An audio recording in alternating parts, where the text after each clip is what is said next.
దర్గాలో ఉండేది హజ్రతులు, అంటే కనీసం 100 మంది హిందువులను చంపేస్తే వాడికి ఇచ్చే బిరుదు హజ్రత్. ఇది తెలియకుండా మనం దర్గాలకు పోయి దండాలు పెట్టేస్తున్నాం.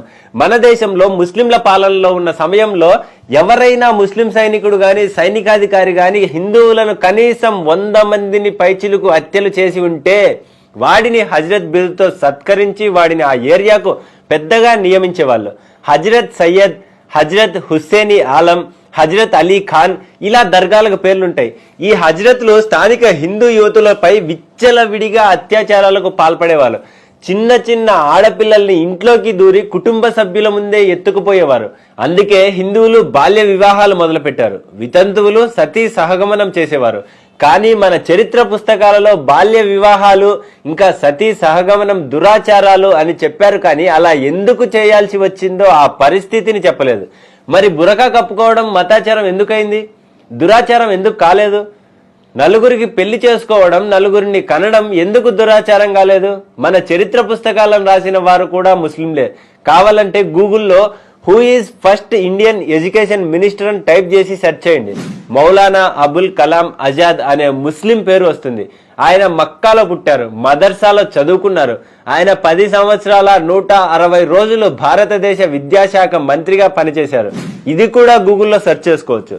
భారతదేశానికి స్వాతంత్రం వచ్చిన తర్వాత ఈ దేశానికి మంత్రులుగా పనిచేసిన వాళ్ళంతా బ్రిటిష్ వారు గొప్పవారు అని రాశారు తప్ప అసలు సిసలైన భారతీయ సంస్కృతి చరిత్రను భారతీయ రాజుల గురించి దాచిపెట్టి మన సనాతన నాగరికతను గొప్పతనాన్ని మనకు తెలియకుండా చేశారు.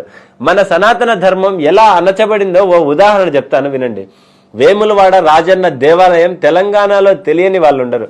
ముస్లింలు పరిపాలిస్తున్న సమయంలో వేములవాడ దేవాలయానికి హజ్రత్ సయ్యద్ ఖాజా అనేవాడు కాపలాదారుగా ఉండేవాడు.